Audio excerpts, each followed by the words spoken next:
दोस्तों, आप सबों को प्रभु यीशु मसीह में स्नेह से भरा हुआ नमस्कार। सत्यवचन के आज के कार्यक्रम में आपका हार्दिक अभिनंदन। हम इस कार्यक्रम के माध्यम से जीवते एवं सत्य परमेश्वर की बातों को जानने का प्रयास कर रहे हैं कि वह कैसे मानव जीवन के साथ, मानव के साथ व्यवहार करता है। भजन संहिता में परमेश्वर के ऐसे कार्यों का वर्णन है जो कई बार हमारी समझ से बाहर होते हैं। जब हम अपने आसपास या इर्द गिर्द देखते हैं तो हम पाते हैं कि हम किसी बुराई को नहीं करते हैं, लेकिन फिर भी हम बढ़ नहीं पाते, उन्नति नहीं कर पाते हैं। लेकिन जो बुरा करता है वही फूलता और फलता प्रतीत होता है। परमेश्वर ऐसों को क्यों छोड़ देता है? कभी कभी भला व्यक्ति लुटता चला जाता है, परेशानियों में रहता है और ऐसा लगता है मानो कोई न्यायी है ही नहीं, न्याय करने वाला कोई नहीं है, कोई ईश्वर है ही नहीं। लेकिन ऐसा नहीं है दोस्तों। परमेश्वर हर बात का हिसाब किताब रखता है। जो कुछ हो रहा है इस पृथ्वी पर आप और मैं कर रहे हैं, वह उसे देखता रहता है। यदि आप परमेश्वर को अपना मूल मानते हैं तो उसके कार्य को आप अपने जीवन में निश्चित तौर पर देखेंगे। परंतु याद रखें, वह सिर्फ उसके चुने हुओं के साथ अपनी सामर्थ को प्रकट करता है। परमेश्वर ऐसे व्यक्ति को आप में और मुझ में ढूंढ रहा है जो इस प्रकार का जीवन जिए। आज के अध्ययन में आप देखेंगे कि वह कैसे अपने भक्तों और दुष्टों से अलग अलग प्रकार से बर्ताव करता है। आइए अपने अध्ययन में आगे बढ़ें। मित्रों, आइए आज हम अपने अध्ययन में आगे बढ़ें और भजन संहिता 34 उसके 8 पद से अपने अध्ययन को आरंभ करें। हम देखते हैं अब दाऊद निमंत्रण देता है। भजन संहिता 34 के 8 में लिखा है, परख कर देखो कि यहोवा कैसा भला है, क्या ही धन्य है वह पुरुष जो उसके शरण लेता है। दाऊद कहता है कि यदि आपको उसकी बात पर विश्वास न हो तो स्वयं परख कर देखें कि यहोवा कैसा भला है, क्या ही धन्य है वह पुरुष जो उसकी शरण लेता है। इसके तुल्य और कुछ नहीं। मेरे मित्रों, शाऊल एक लंबे समय तक दाऊद की खोज में था और दाऊद गुफाओं में छिप रहा था। वह एक कठोर मनुष्य बन गया था। उसने निम्न पद में व्यक्त सब कुछ देखा था।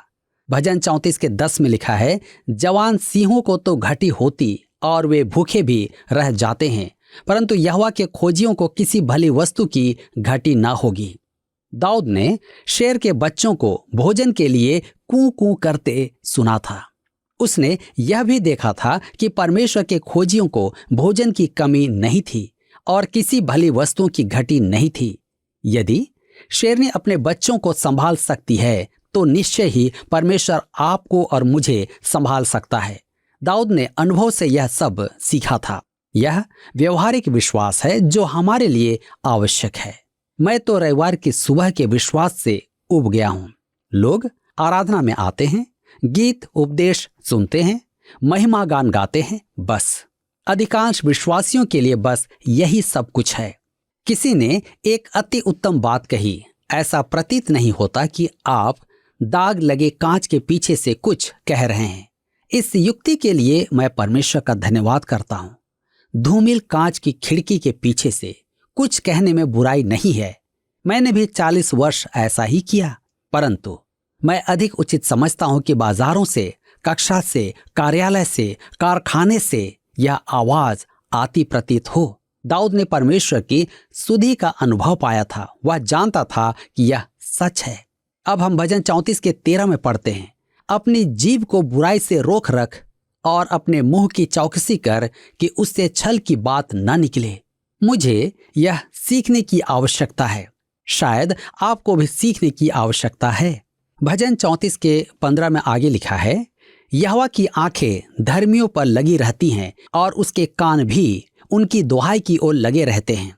मेरे प्रियो, परमेश्वर प्रार्थनाओं का उत्तर देता है, परंतु शायद वह नहीं जो आप सुनना चाहते हैं, क्योंकि कभी कभी उसका उत्तर नहीं होता है। भजन संहिता 34 के 16 में लिखा है, यहोवा बुराई करने वालों के विमुख रहता है ताकि उनका स्मरण पृथ्वी पर से मिटा डाले। नाटकों में प्रायः दिखाया जाता है कि एक पापी अपनी पत्नी और बच्चे को छोड़कर पाप का जीवन जी रहा है। संभवतः वह चोर या हत्यारा है, परंतु एक दिन वह घर आता है और देखता है कि उसका बच्चा बीमार है। वह बच्चे की शैया के पास घुटने टेक कर प्रार्थना करता है। दर्शकों की सिसकियां सुनाई देती है। मैं आपके बारे में तो नहीं जानता, परंतु मुझे हंसी आती है। आप जानते हैं क्यों? परमेश्वर कहता है, मैं ऐसे मनुष्य की प्रार्थना नहीं सुनता। ऐसे मनुष्य को उद्धार के अतिरिक्त कुछ भी मांगने का अधिकार नहीं है।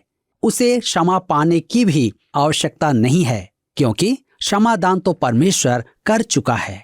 अब उसे जो करना है वह मात्र यह है कि पापों का अंगीकार करे और प्रभु यीशु पर मुक्तिदाता होने का विश्वास करे। प्रेरितों के काम 16 उसके 31 में लिखा है, प्रभु यीशु मसीह पर विश्वास कर तो तू और तेरा घराना उद्धार पाएगा। यह क्या ही भली बात है। भजन 34 के 18 पद में लिखा है, यहोवा टूटे मन वालों के समीप रहता है और पिसे हुओं का उद्धार करता है। मेरे प्रियो, यदि मनुष्य दीन होकर प्रभु यीशु के पास एक पापी के रूप में आए तथा उसमें विश्वास करे तो प्रभु उसके निकट आएगा।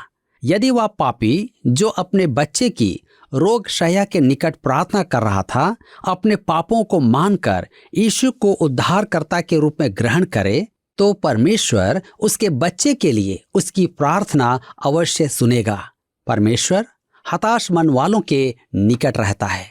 भजन 34 के 19 में लिखा है, धर्मी पर बहुत सी विपत्तियां पड़ती तो हैं, परंतु यहोवा उसको उन सब से मुक्त करता है।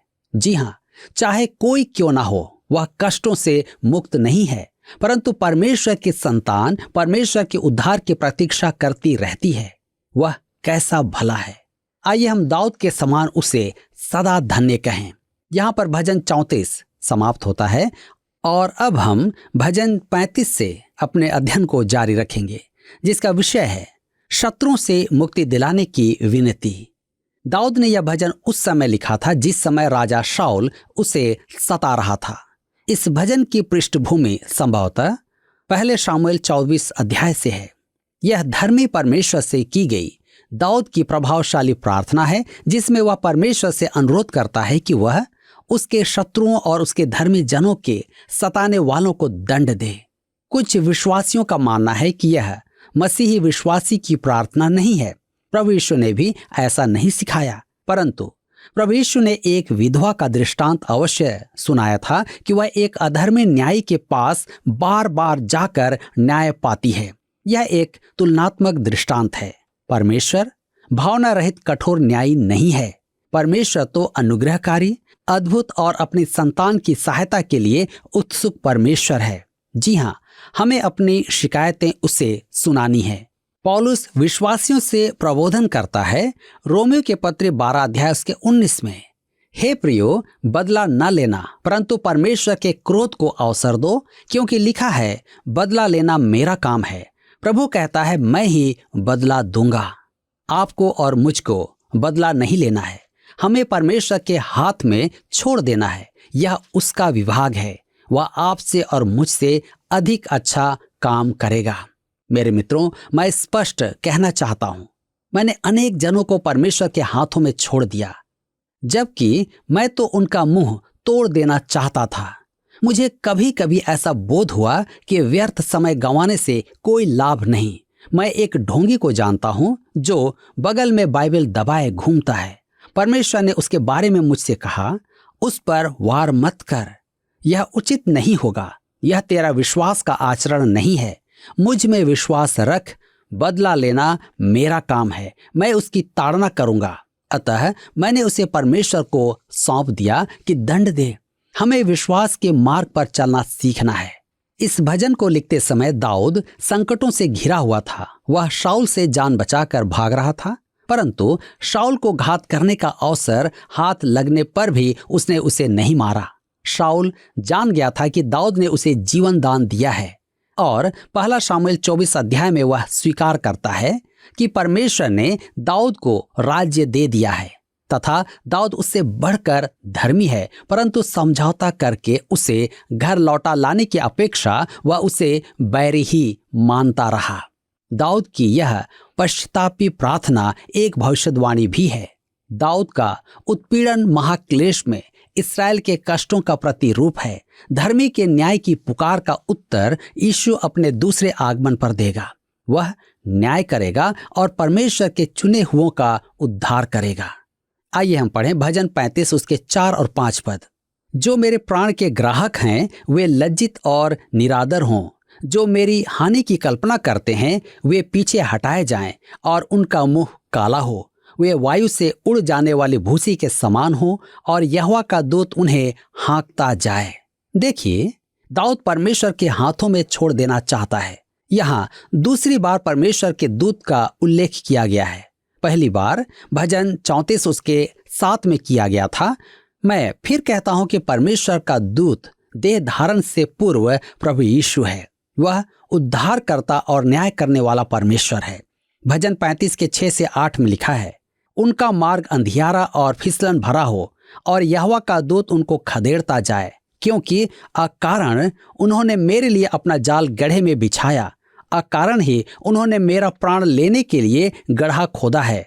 अचानक उन पर विपत्ति आ पड़े और जो जाल उन्होंने बिछाया है उसी में वे आप ही फंसे और उसी विपत्ति में वे आप ही पड़े। मेरे मित्रों, यह पराकाष्ठा प्रतीत होता है। यह अभिशाप की प्रार्थना है।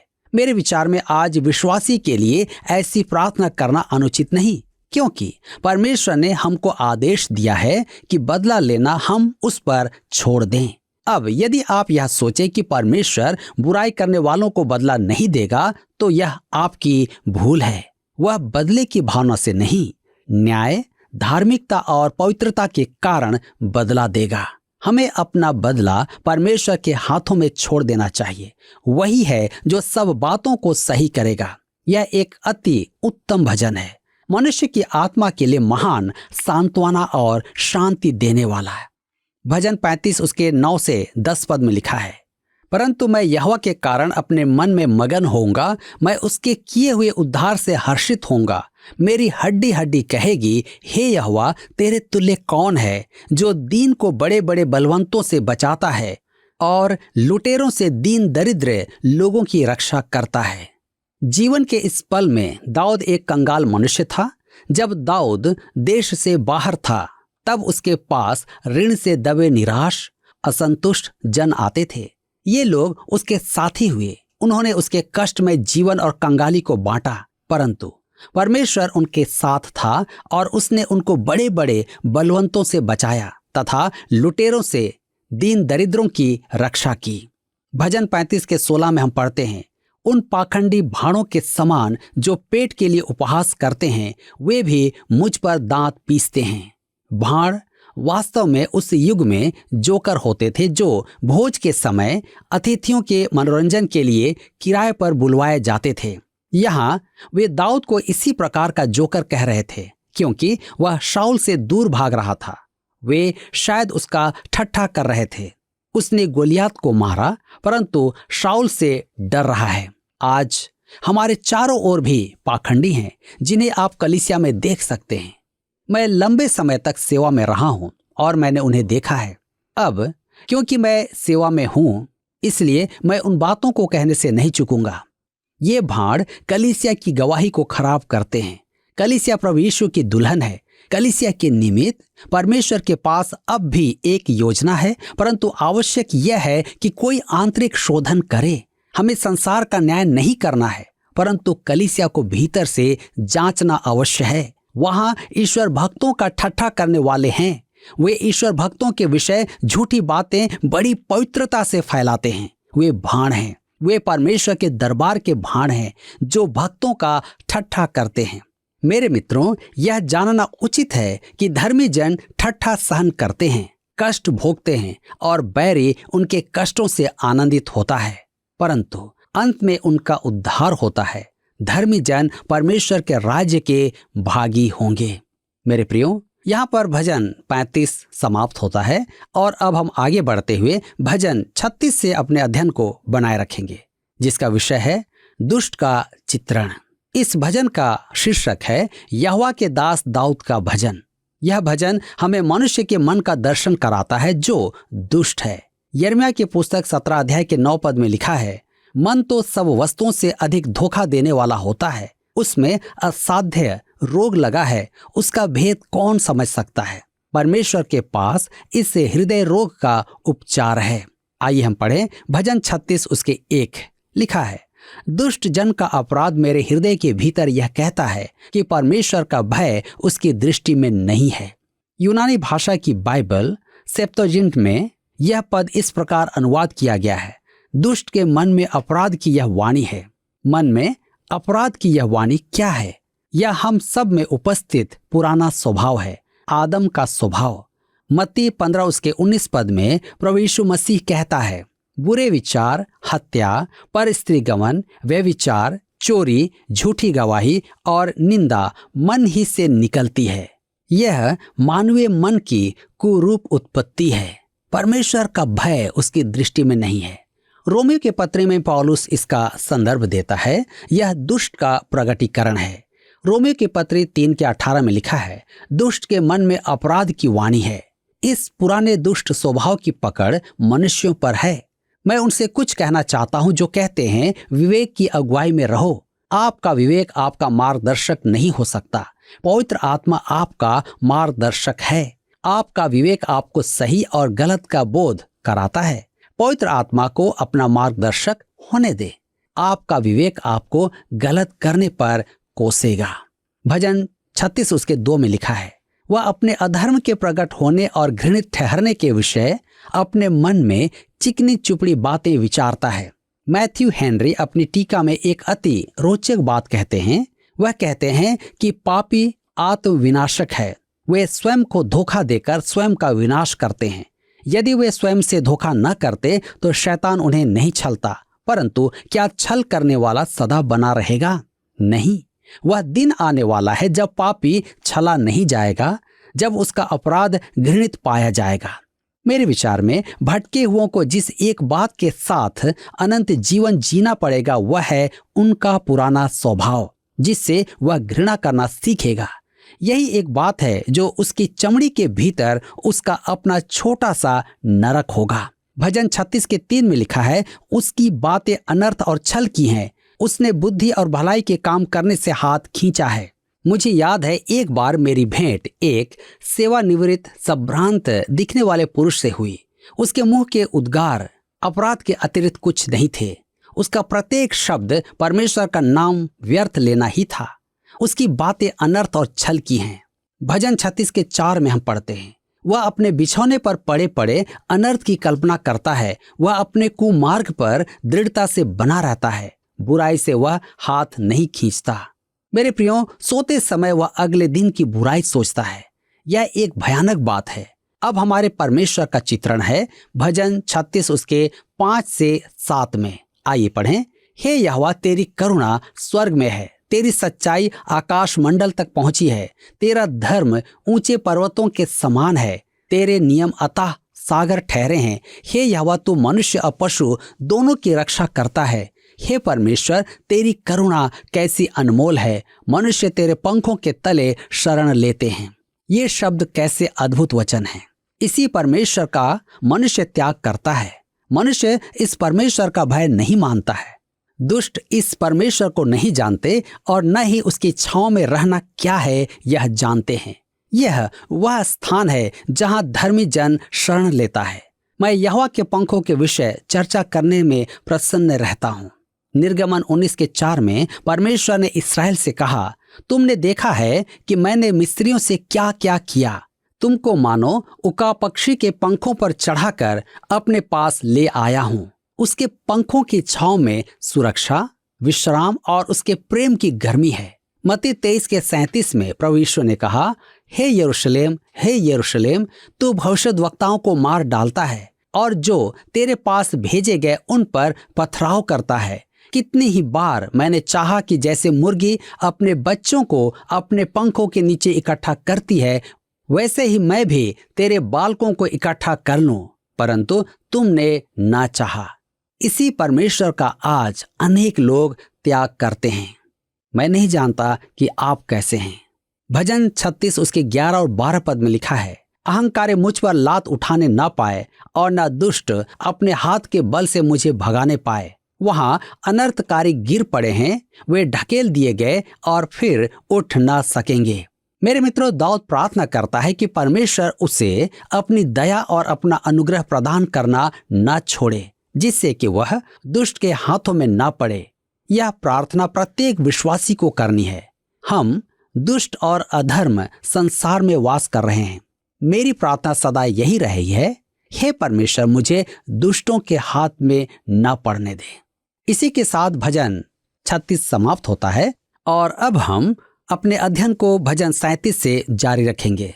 विषय है भावी आशीषों की प्रतिज्ञा।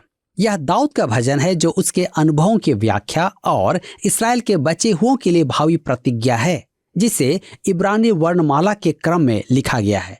उदाहरण के तौर पर 2 पद अ से आरंभ है, 2 पद ब से, 2 पद स से, और इस प्रकार इस भजन के 40 पद 20 वर्णमाला में क्रमशः 2-2 पद प्रति अक्षर विभाजित हैं। इसी प्रकार हम भी अपने बच्चों को शिक्षा देते हैं। मुझे आज भी याद है कि मुझे अंग्रेजी के अक्षरों का आरंभिक ज्ञान इस प्रकार दिया गया था: A for apple, B for baby, C for cat आदि, जिनके साथ चित्र भी थे। इसी प्रकार यह भजन भी मूल भाषा में लिखा गया था। परमेश्वर की प्रजा के लिए यह भजन वर्षों आशीष का कारण रहा है, जबकि इसे प्रायः अनुचित प्रसंग में उपयोग किया गया है। तो आइए हम पढ़ें भजन संहिता 37 उसके 1 और 2 पद। कुकर्मियों के कारण मत कुढ़, कुटिल काम करने वालों के विषय डाह न कर, क्योंकि वे घास के समान झटकट जाएंगे और हरी घास के समान मुरझा जाएंगे। दुष्टों की समृद्धि से दाऊद बहुत परेशान था। यही विषय भजन 73 में और पुराने नियम में अन्य स्थानों में भी है। अभक्त क्यों फूलते फलते हैं? पुराने नियम में परमेश्वर ने भक्तों को सांसारिक और भौतिक आशीषों की प्रतिज्ञा की थी। उसने आज भी विश्वासियों को यह प्रतिज्ञा नहीं दी है। इस्राएल की आशा सांसारिक थी। उस युग का मनुष्य अपने चारों ओर अभक्तों को फूलता फलता देखता था। वह अभक्तों के खेतों को वर्षा से सिंचित देखता था, जबकि एक दरिद्र धर्मी जन कठिनाइयों का सामना करता था। ऐसा क्यों होता है, यह समझना बुद्धि से परे था। दाऊद ने अंत में यही निष्कर्ष निकाला कि एक दिन दुष्ट घास के समान समाप्त हो जाएगा। भजन 73 में आसाफ का निष्कर्ष भी यही है। अनेकों के मन में यह प्रश्न था कि परमेश्वर ने हिटलर के कुकर्मों को क्यों होने दिया। वह द्वितीय विश्व युद्ध लगभग जीत ही चुका था। क्यों परमेश्वर ने मुसोलिनी को कुकर्मों की अनुमति क्यों दी? अब प्रश्न यह है कि वे कहाँ हैं? परमेश्वर को समय दो मेरे मित्रों, वह दुष्टों का अंत करेगा।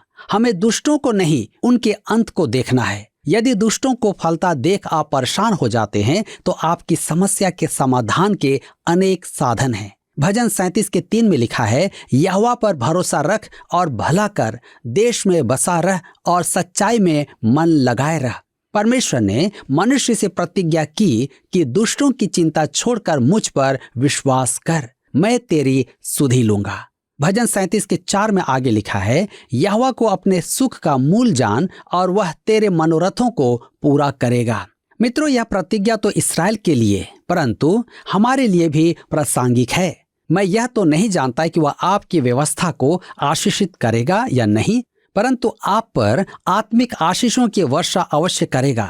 यहाँ देखिए हमें क्या करने की आवश्यकता है। हमें प्रभु में सदा आनंदित रहना है। मेरे मित्रों, क्या आज हम प्रभु में आनंदित हैं? क्या आज हम उसे अपना पलटा लेने के लिए छोड़ देते हैं? क्या आज हम दूसरों को देखकर चिंतित होते हैं? आज हम इस पर अवश्य विचार करें और प्रभु पर भरोसा रखें। परमेश्वर आप सबको इस वचन के द्वारा आशीषित करे। मित्रों, आपने देखा कि दाऊद ने परमेश्वर को संकट के बीच में कार्य करते हुए देखा। उसने उसे चख कर देखा कि वह कैसा भला है। इसलिए आज वह हमको चुनौती देता है और कहता है, परख कर देखो कि यहोवा कैसा भला है। क्या ही धन्य है वह पुरुष जो उसकी शरण लेता है। दोस्तों, दाऊद यह नहीं कह रहा है कि प्रश्न पूछकर देखो कि वह कैसे आपको उत्तर देता है।